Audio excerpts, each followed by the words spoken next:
Como estão, queridos? Todos bem? Eu espero que gozando de saúde, paz, né, e de muitas alegrias. Hoje eu gostaria de falar com os irmãos a respeito das 8 marcas do verdadeiro cristão.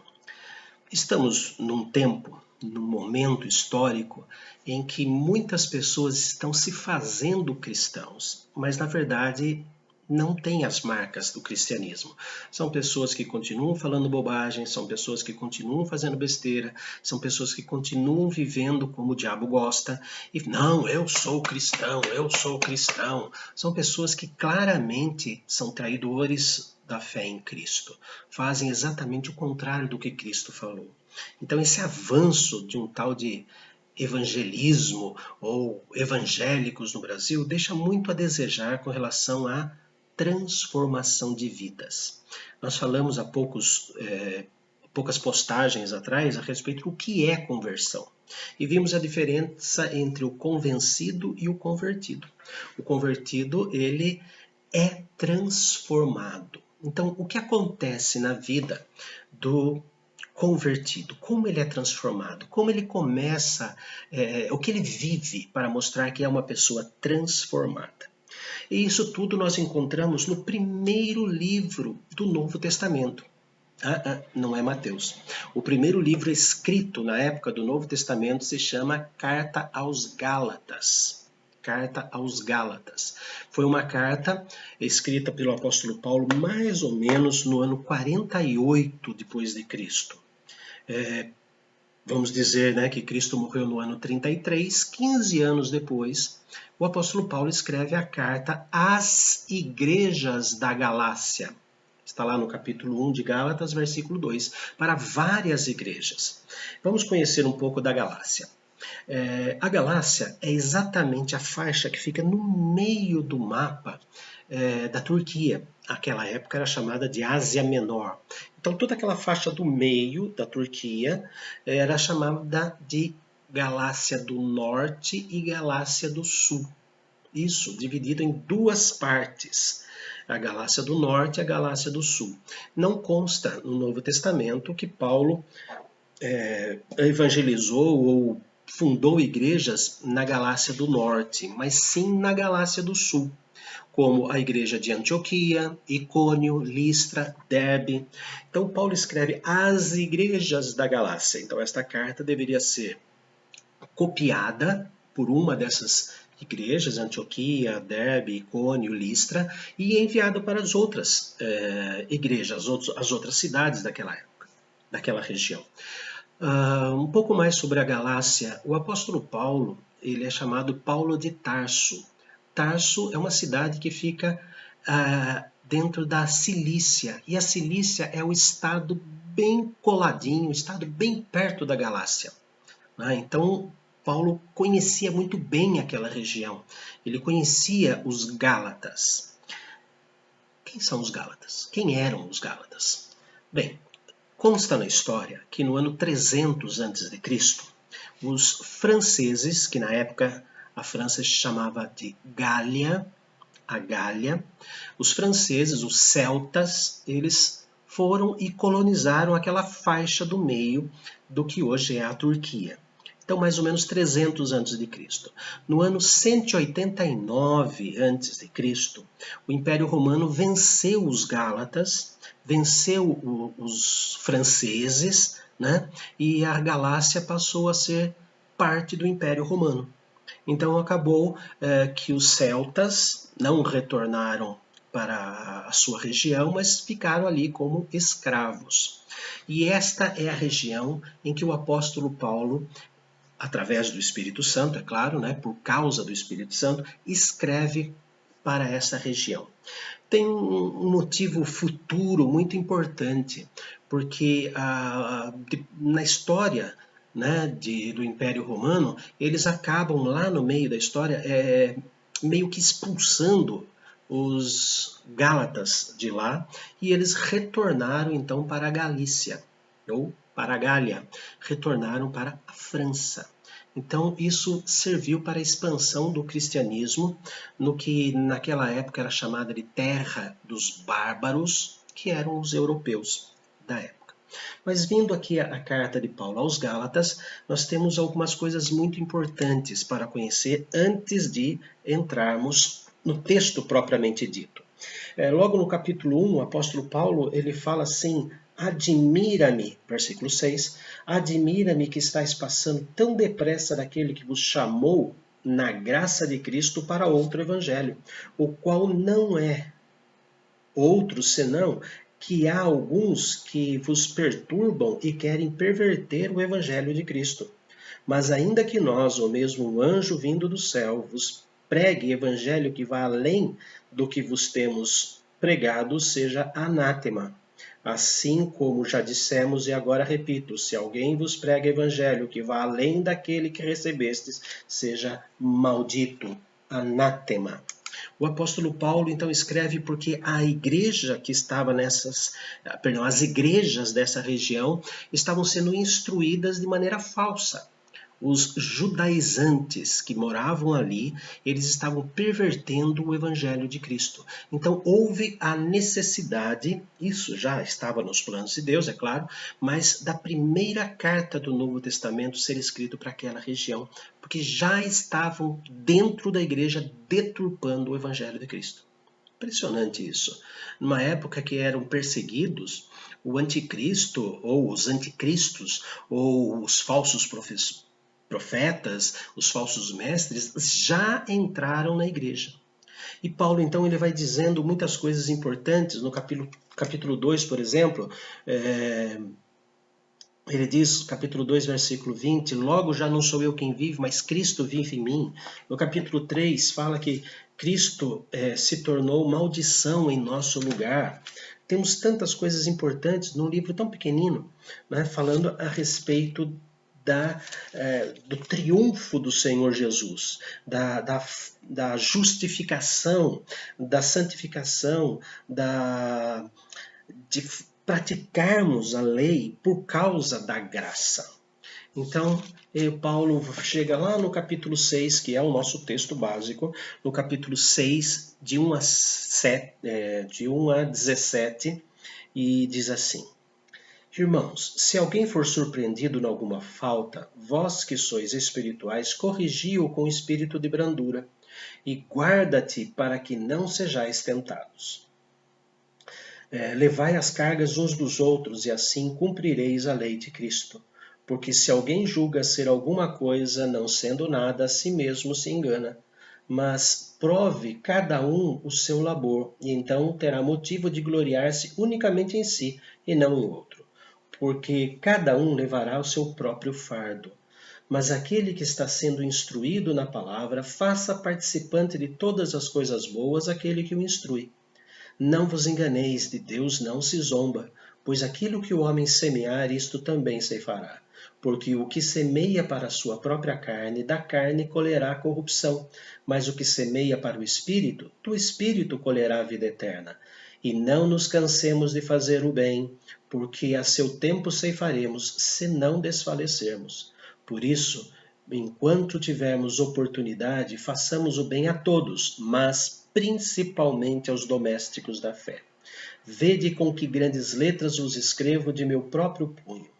Todos os que querem ostentar-se na carne, esses vos constrangem a vos circuncidardes, somente para não serdes perseguidos por causa da cruz de Cristo. Pois nem mesmo aqueles que se deixam circuncidar guardam a lei. Antes querem que vos circuncideis para se gloriarem na vossa carne. Mas longe esteja de mim gloriar-me, senão na cruz de nosso Senhor Jesus Cristo, pela qual o mundo está crucificado para mim e eu para o mundo. Pois nem a circuncisão é coisa alguma, nem a incircuncisão, mas o ser nova criatura.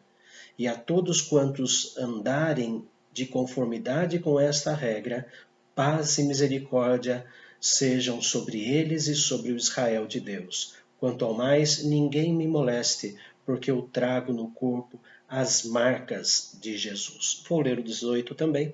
A graça do Senhor Jesus Cristo seja, irmãos, com o vosso espírito. Amém.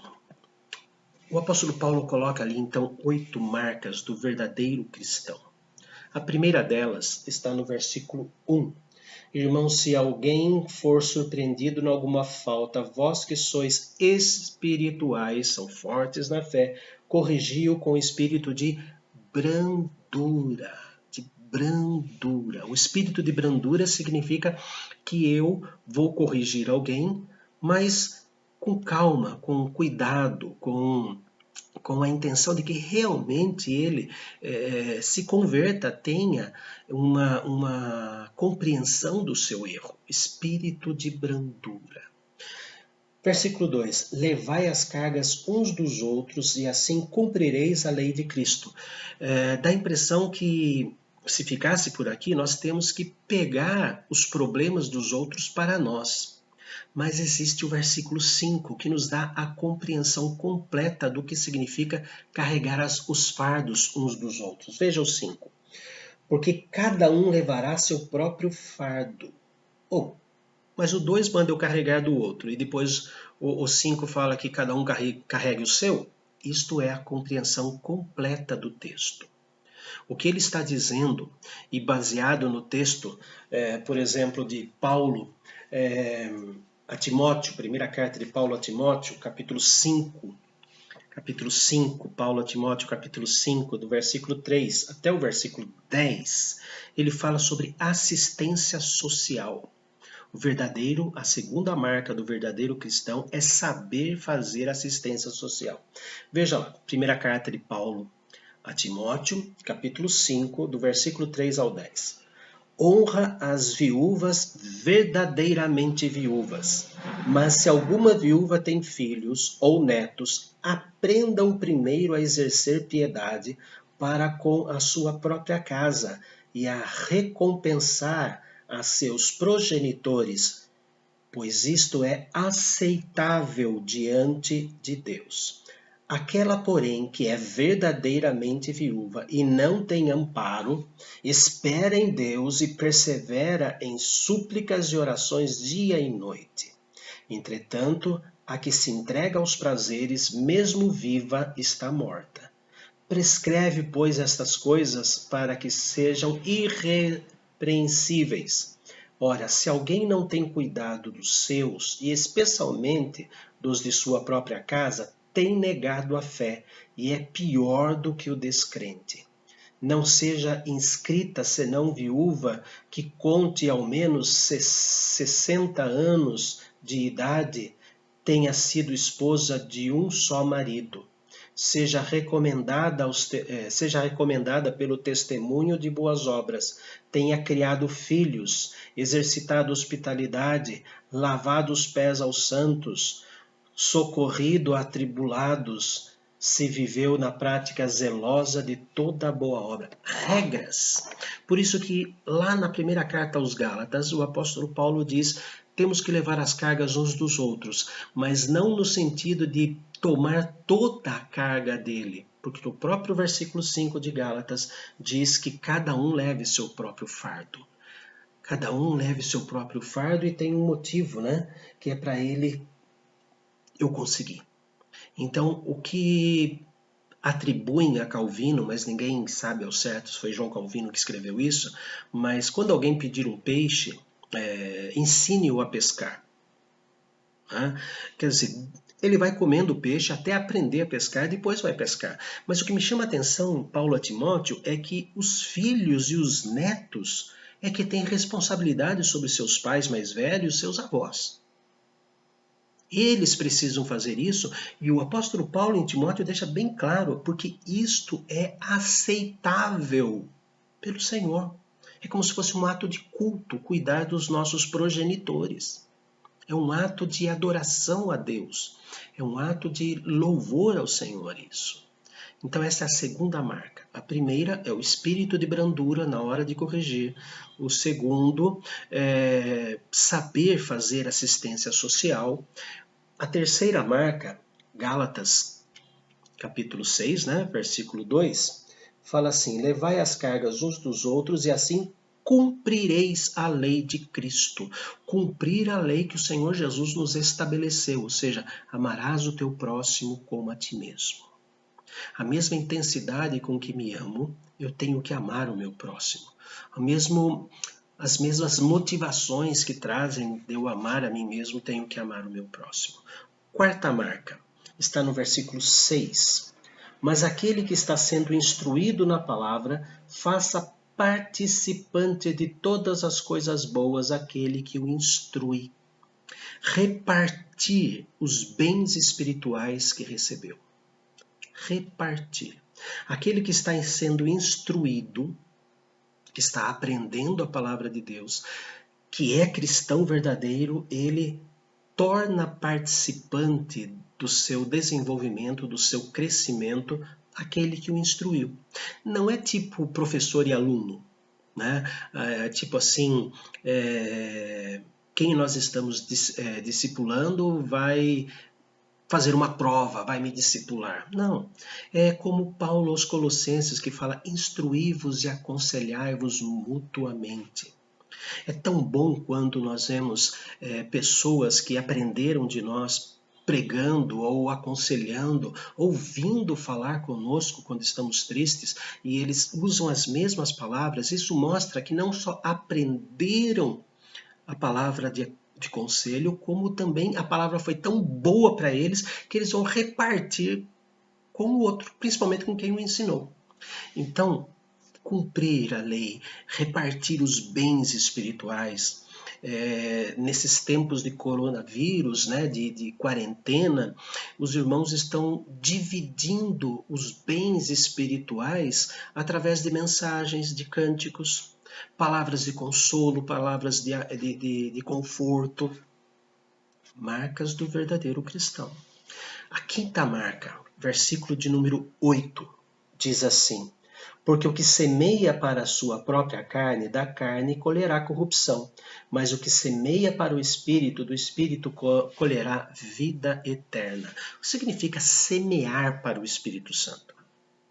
Significa se render ao Espírito Santo e ter sobre si o fruto do Espírito Santo. O fruto do Espírito Santo. Semear, viver o fruto, o resultado do Espírito Santo está em nós. O fruto de uma árvore é resultado do que acontece dentro do caule. Né? E o que acontece dentro de nós com o Espírito Santo surge com atitudes externas, seja, então, é o fruto, é a marca de que ali tem Espírito Santo. E quais são?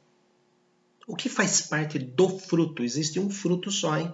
Não vamos falar frutos do Espírito, que isso não é bíblico. É um fruto só, constituído de tantos elementos. Capítulo 5, versículos 22 e 23. Mas o fruto do Espírito, a marca de que ali tem o Espírito Santo é amor, alegria, paz, longanimidade, benignidade, bondade, fidelidade, mansidão, domínio próprio. Contra essas coisas não há lei, não há condenação da lei. As marcas do Espírito Santo. Semear para o Espírito Santo é viver esta marca. Semear para o corpo é ser totalmente egoísta, imprudente, avarento. E nós vimos em Colossenses que a avareza é idolatria. Mas aqui, semear para o Espírito. O sexto ponto, a sexta marca do verdadeiro cristão, versículo 9. E não nos cansemos de fazer o bem, porque a seu tempo ceifaremos, se não desfalecermos. Praticar o bem, colocar em prática aquilo que sentimos. E tem um detalhe interessante que o apóstolo deixa, inspirado pelo Espírito Santo, ele deixa uma explicação ali. Se não desfalecermos. Muitos trabalham para Cristo para ver os resultados. A motivação é ver os resultados, preencher no final do ano a estatística do presbitério e colocar lá tantas profissões de fé, tantos batismos, mas não tem qualidade. Ali diz que nós temos que trabalhar sem esperar, não motivados pela esperança de ver resultados. Ver resultado é bom, mas nem sempre quem trabalha vê o seu resultado. Plantar árvores. Existem algumas árvores que demoram décadas para começarem a dar frutos, mas quem plantou não vai colher. mas deixou para alguém. Aqui o texto está dizendo que nós podemos até mesmo morrer antes de ver a conversão de alguém que nós intercedemos, alguém que nós pregamos o evangelho. Como pastor, eu já vi pessoas se converterem no velório, no enterro daquele que evangelizou, aquele que foi um instrumento de Deus. E no momento do velório, no momento do ofício fúnebre, o evangelizando, né, entendeu a salvação. Quem evangelizou estava no caixão, ele não viu. Né? Então façamos o bem sempre, sem esperar o resultado. O resultado vem, mas sem esperar, sem aguardar. Não seja essa a nossa motivação, mas seja a motivação de lançar a semente. 7ª marca. Versículo 14, mas longe esteja de mim gloriar-me, senão na cruz de nosso Senhor Jesus Cristo, pela qual o mundo está crucificado para mim e eu para o mundo. Gloriar-se na cruz. A cruz é a glória para o cristão. Nós já vimos em outra postagem que o cálice amargo de Jesus, ele tomou na cruz para nos dar o cálice doce, o cálice da reconciliação, da paz, da sabedoria de Deus. O peso da cruz ele carregou para que o nosso fardo e o nosso jugo fosse leve. E a oitava marca está no versículo 17. Quanto ao mais, ninguém me moleste, porque eu trago no corpo as marcas de Cristo. Carregar as marcas do Senhor Jesus. Não precisa furar a testa para ter a marca da coroa, não precisa furar o pulso, a mão para poder ter a marca, não é isso. Ele não está falando de estigmas, né? Ele está falando das marcas da personalidade do Senhor Jesus. Como você pode reconhecer um cristão se ele é verdadeiro ou não? Pelas 8 marcas. Espírito de brandura quando corrige.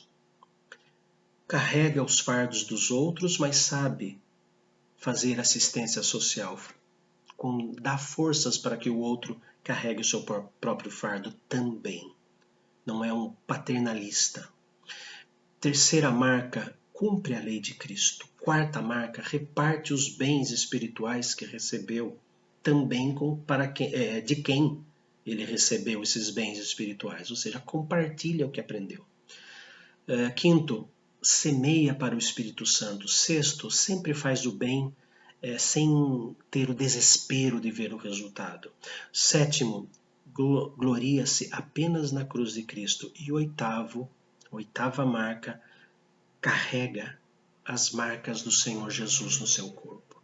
Queira Deus que cada um aqui possa ter esta consciência do seu dever como cristão, de viver desta forma, e que todos possam olhar para quem tem as 8 marcas e não sentir inveja, mas orar para que ele continue exibindo estas marcas e que essa exibição venha como resultado da gratidão pela salvação. Pai amado, nós agradecemos muito pela vida dos teus filhos que estão ouvindo esse vídeo, que eles tenham, Senhor, aflorando as marcas que nós vimos na carta aos Gálatas, que eles sejam, que eles brilhem neste mundo, que eles sejam o farol, que eles sejam a flecha que acerta o alvo, que eles sejam, ó Deus, instrumentos nas tuas mãos, por Cristo Jesus. Amém. Tenham todos um restante de dia abençoado e que Deus cubra de bênçãos. Até a próxima.